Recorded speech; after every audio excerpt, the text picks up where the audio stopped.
মাত্র ১৩ দিন পর স্বামীর কাছে ওমেনে যাওয়ার কথা ছিল পপি আক্তারের।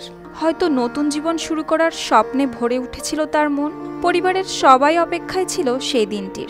কিন্তু হঠাৎ এক দুপুরে অরক্ষিত রেল ক্রসিংয়ে ট্রেনের ধাক্কায় ওলটপালট হয়ে গেল জীবন। উড়াল দেওয়ার স্বপ্ন থেমে গেল মৃত্যুর অন্ধকারে। ভাইয়ের শ্বশুরবাড়ি যাওয়ার পথে চিরদিনের মতো হারিয়ে গেলেন তিনি। ব্রাহ্মণবাড়িয়ার আখাউড়ার মনিয়েন্দের দিঘিরজান এলাকায় সোমবার দুপুরে ঘটে এই মর্মান্তিক দুর্ঘটনা। কসবা থেকে খলপাড়া যাচ্ছিল একটি সিএনজি অটোরিকশা। অরক্ষিত রেল ক্রসিং পার হওয়ার সময় অসতর্কভাবে রেললাইনে উঠে যায় অটোরিকশাটি। ঠিক তখনই দ্রুতগতিতে ছুটে আসছিল বিজয় এক্সপ্রেস ট্রেন। এক মুহূর্তের ধাক্কায় দুমড়ে মুচড়ে যায় অটোরিকশাটি। ঘটনাস্থলেই প্রাণ হারান পপি আক্তার, সেই সাথে চালক সাদেক মিয়াও।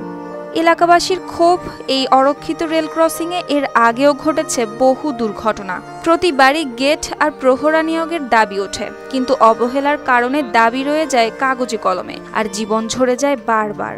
এদিকে রেলওয়ে থানার কর্মকর্তারা জানান, মরদেহ উদ্ধার করে পাঠানো হয়েছে হাসপাতালের মর্গে। আইনগত প্রক্রিয়াও চলছে। কিন্তু দুটি পরিবারের দাবি, এইভাবে অরক্ষিত রেল ক্রসিং আর অব্যবস্থাপনায় যেন অকালে ঝরে না যায় কোনো পপি বা সাদিকের জীবন।